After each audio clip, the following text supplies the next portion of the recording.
Assalamualaikum warahmatullahi wabarakatuh. Perkenalkan, nama saya Mas Tio.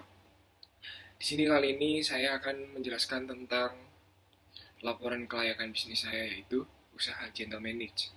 Pertama adalah pendahuluan. Latar belakang dari Gentle Manage ini dibuat adalah pada zaman sekarang ini bisnis fashion semakin berkembang secara pesat dan masyarakat akan selalu mengikuti perkembangan fashion yang ada di zaman ini. Dan kedua, fashion ini merupakan salah satu faktor penunjang gengsi di Indonesia untuk menunjukkan kualitas diri atau prestis. Kemudian, seiring berkembangnya teknologi, maka CV ini akan dimudahkan untuk brandingnya dengan sosmed. Dan yang terakhir adalah build quality dari produk baju ini, Gentleman ini, memiliki yang terbaik dan menawarkan kesan simpel serta elegan. Tujuannya adalah untuk memenuhi target pasar bertampilan elegan dan simpel dengan harga terjangkau. Kemudian lanjut ke kajian aspek legal bisnis. Di sini kita mengetahui identitas perusahaannya adalah namanya adalah General Manage, jenis usahanya adalah fashion, kegiatan usahanya adalah memproduksi dan menjual sandang. Kemudian alamatnya ada di Perumnas Blok B 0261, Karawang, Jawa Barat. Kemudian pemiliknya adalah Bimas Tio. Dan nomor teleponnya seperti yang tertera, serta emailnya juga. Dan gambar logo perusahaan ini berbentuk untapannya adalah bulat. Kemudian warna dasarnya putih. Slogannya adalah Show Your Attitude with Style. Kemudian di bisnis Gentleman Niche ini juga udah terdiri dari legalitas perusahaannya. Ada SIUP-nya, ada surat pengukuhan pengusahaan kena pajak, kemudian tanda daftar perseroan khusus CV juga ada, kemudian mempunyai surat izin tempat usaha juga, dan surat izin mendirikan bangunan juga. Dan kemudian ada perusahaan Gentleman Niche ini juga memiliki struktur organisasi sebagai berikut. Yang pertama adalah di atasnya sendiri adalah owner. Kemudian memiliki 3 bagian yang bertanggung jawab. Untuk owner adalah koor bagian pemasaran, kemudian koor bagian keuangan, dan yang keempat adalah koor bagian produksi. Di sini kita mempunyai karyawan-karyawan, yaitu karyawan produksi dan juga karyawan gudang. Lanjut ke bab 3 adalah aspek pasar dan peluang bisnis.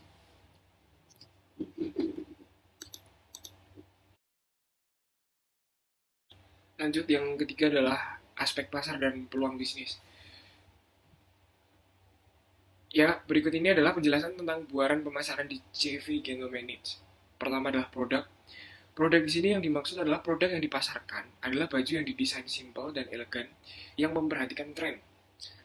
Kemudian adalah dua price, harga yang ditawarkan ini sangat terjangkau, antara 150.000 hingga 300.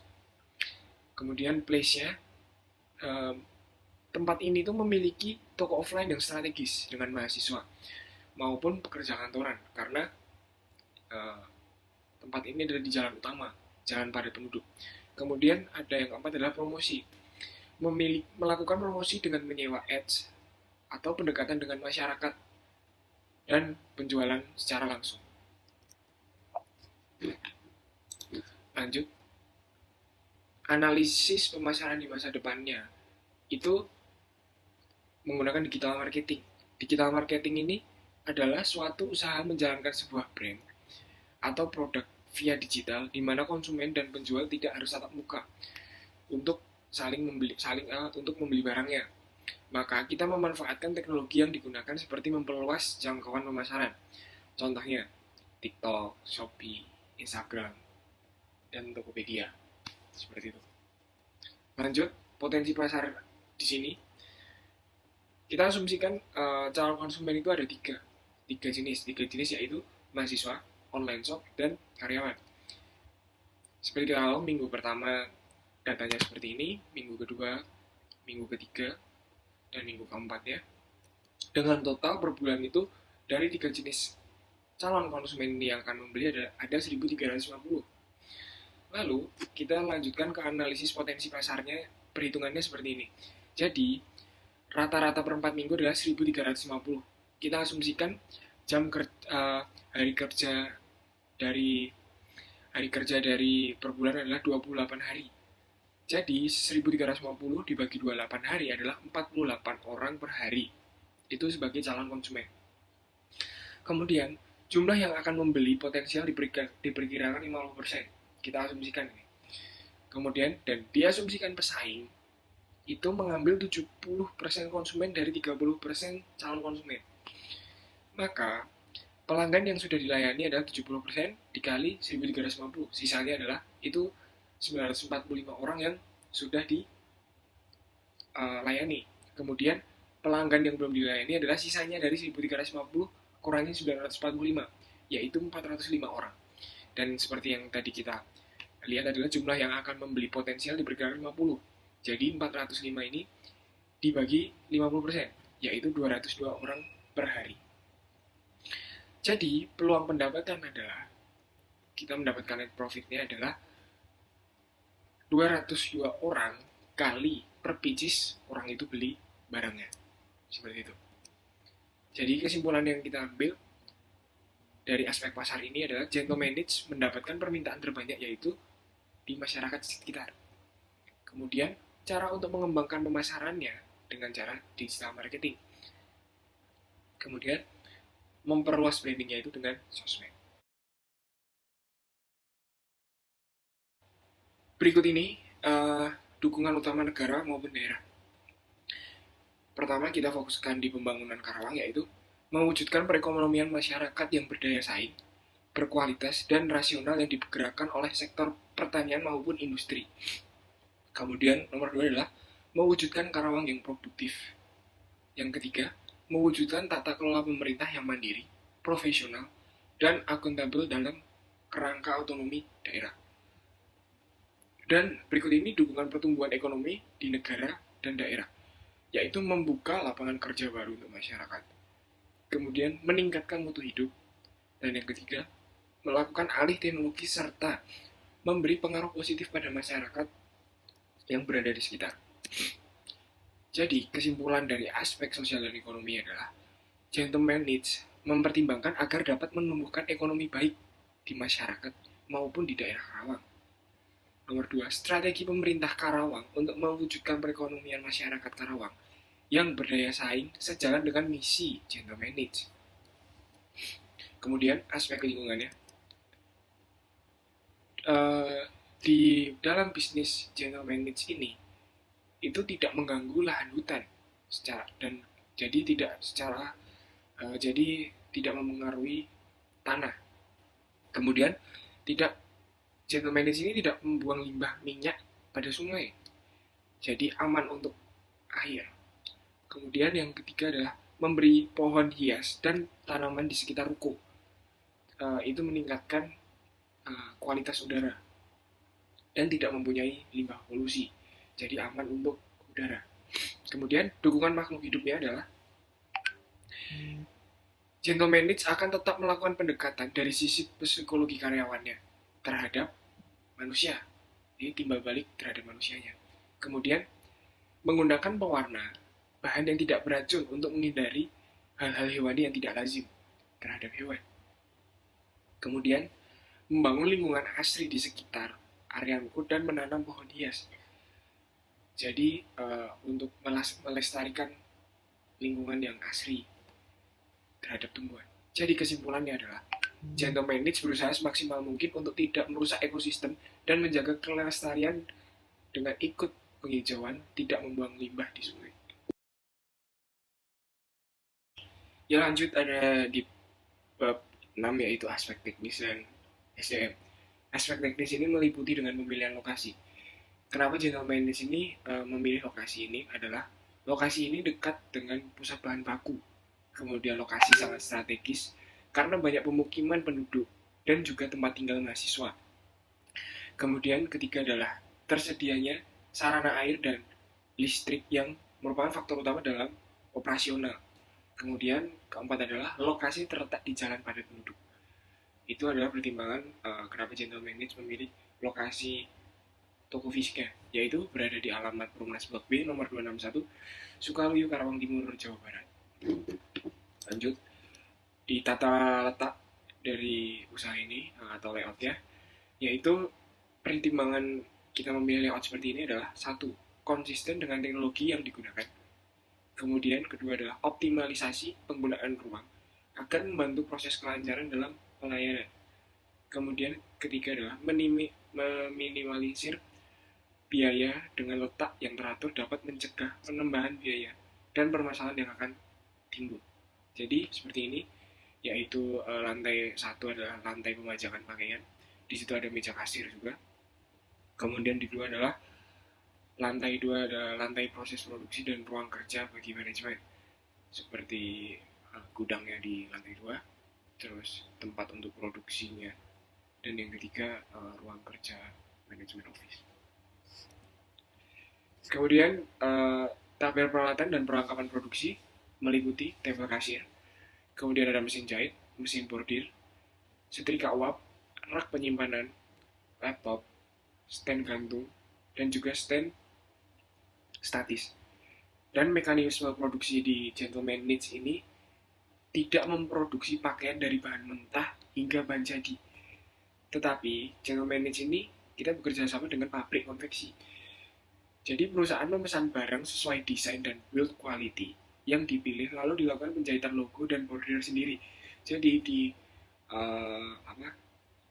di tempat produksi kita itu hanya kita melakukan penjahitan logo dan bordir sendiri, tidak membuat dari bahan baku hingga bahan jadi. Maka hal ini dapat memangkas perihal kos untuk SDM. Dan aspek sumber daya manusianya ada owner, koor pemasaran, keuangan produksi, kemudian kasir, waiters, dan juga karyawan produksi, serta karyawan gudang. Berjumlah 12 orang. Dengan tanggung jawab-jawabnya masing-masing, seperti owner bertanggung jawab terhadap kegiatan operasional usaha termasuk terhadap pengelolaan, pengembangan, dan pengendalian operasi usaha. Kemudian koor pemasaran itu bertanggung jawab atas penerimaan barang masuk dan keluar logistiknya. Kemudian bertanggung jawab atas data stok dan keuangan. Kemudian di kasirnya sendiri itu memiliki tanggung jawab seperti bertanggung jawab atas transaksi penjualan dan laporan keuangan. Kemudian waitersnya itu yang menunggu stand dari pemajangan pakaiannya adalah dia melayani pengunjung dan mempersiapkan service equipment, seperti melakukan sebelum buka kita memajangkan pakaian-pakaian yang baru, misalnya seperti itu. Kemudian karyawan produksi dan gudang ini bertanggung jawab atas pesanan kondisi penyimpanan, dan kualitas barang. Seperti itu. Jadi, kesimpulan aspek teknis dan SDM, pemilihan lokasi dengan memilih lokasi yang strategis dan dekat pemukiman, karena hal ini mempengaruhi operasional. Kemudian untuk tata letaknya sendiri, ini dibagi menjadi 2 lantai, yaitu lantai pertama untuk pemajangan pakaian dan lantai 2 untuk produksi, serta ruang kerja manajemen. Kemudian yang ketiga adalah struktur organisasi Gentleman Knits terdiri dari 12 orang dan memiliki job desk masing-masing. Ya, kemudian ada di aspek keuangan bab 7. Pertama adalah kebutuhan modal. 1. Biaya prainvestasinya itu yaitu biaya survei 150.000. Kemudian biaya pengurusan izin usaha adalah 5 juta. Berarti total biayanya adalah 5.150.000. Kemudian ada biaya aktiva tetap, yaitu sewa bangunan per tahun. Itu ada di 73 juta. Kemudian perlengkapan dan peralatannya ada di angka 122 juta. Jadi total biayanya adalah 195 juta. Kemudian biaya aktiva tetap tapi tidak berwujud adalah goodwill. Itu 5 juta. Jadi maka total investasinya di total adalah 200 juta. Kemudian biaya operasional. Di sini tertera biaya operasional yaitu biaya bahan bakunya. Rata-rata per tahun itu 180 juta. Per bulannya rata-rata per bulan ada 15 juta. Kemudian biaya tenaga kerjanya jumlahnya 11 orang, tidak termasuk owner. Jadi total per bulannya 20 juta dan total per tahunnya adalah 220 juta.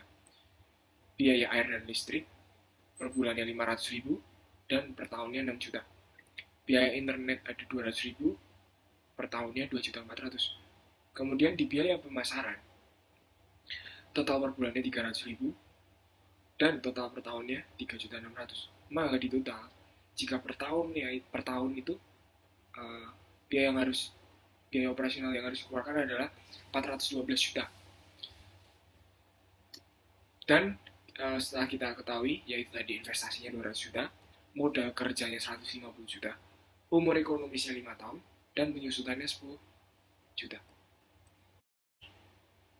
Ya, lanjut, ada di cash flow. Cash flow di sini kita dapat ketahui, jadi kita mengambil 5 tahun ke depan, yaitu 2022 hingga 2026. Kita menghitung semuanya. Kita memasukkan untuk penyusutannya 10 juta, kemudian kas bersihnya 130 juta, yang 2020. Jadi EAT-nya adalah kas bersih kurangi penyusutan, yaitu 120 juta. Kemudian kita memakai diskon faktor 20%. Kita lihat tabelnya itu menghasilkan 108 juta 290 ribu. Dan begitu pula menghitungnya dengan hingga 2026.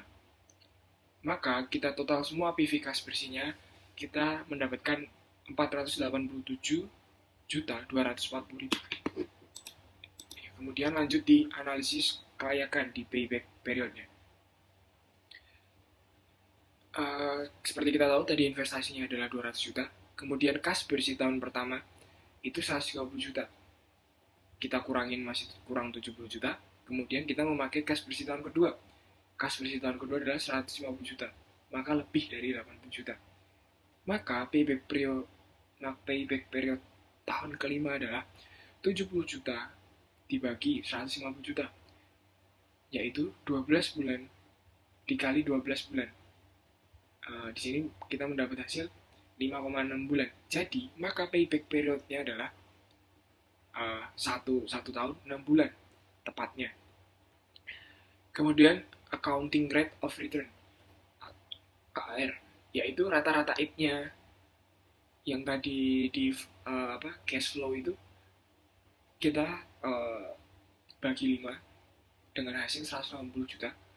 Kemudian dan rata-rata investasinya kita mendapatkan 100 juta.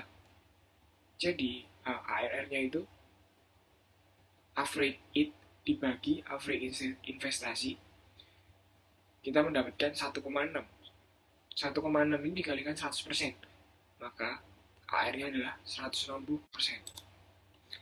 Kemudian kita mau menghitung NPV-nya, apa net present value-nya. Bisnis ini menghasilkan untung nggak sih kalau di tahun ini, seperti itu. Valuasi bisnisnya itu sekarang itu berapa? Maka kita menghitungnya dengan cara total PV kas bersih dikurangin total PV investasi yang dulu. Jadi 487 240 ribu dikurangi investasi yang awal tadi adalah 200 juta, maka NPV-nya 287 juta 240 ribu. Maka NPV lebih dari 0, maka usaha dinyatakan layak atau baik. Seperti kita tahu, kas sekarang ada 487 juta dan investasi awal kita 200 juta, maka itu bagus untuk bisnis ini. Kemudian lanjut di Profitability Index atau PI. PI ini cara menghitungnya adalah jumlah PV kas bersih dibagi jumlah PV investasi dikalikan 100%. Oke, yang kita tahu adalah jumlah PV kas bersihnya tadi 487 juta 240 ribu dibagi 200 juta dikali 100%, yaitu 2,436%. Maka PI lebih dari 1%, maka perusahaan ini diterima. Jadi kesimpulan dari aspek keuangannya ini adalah bisnis general manage ini dapat diterima dari sisi analisa finansialnya dikarenakan 1. Nilai PI-nya lebih dari 1, jadi 2,436. Kemudian nilai NPV-nya itu positif, lebih dari 0, yaitu 287.240.000. Kemudian dari sisi ARR-nya yaitu 160%. Maka usaha Gentleman Niche ini perusahaan yang layak dan dapat diterima dari sisi finansialnya, karena perhitungannya sangat bagus dan sangat melebihi dari rata-rata pabrik-pabrik atau usaha lainnya. Ya, lanjut di kesimpulan dan saran. Jadi kesimpulan yang dapat kita ambil semua dari presentasi ini adalah bahwa usaha Gentleman Niche ini ada usaha yang bagus dan baik karena memiliki legal yang jelas. Dari sisi lingkungan pun, usaha ini tidak menciptakan limbah fisik. Dan dilihat dari sisi sosial, usaha ini pun membantu menciptakan lapangan kerja bagi masyarakat sekitar. Dan yang terakhir, dari segi finansialnya, yaitu perusahaan ini sangat layak karena lolos di uji kelayakan bisnisnya, seperti yang tadi itu. Kemudian sarannya, hal yang penting harus diperhatikan dari Gentleman Niche ini mengenai stok barang. Dikhawatirkan terjadi keterlambatan dalam proses produksi sebab bahan yang digunakan diambil dari pabrik konveksi.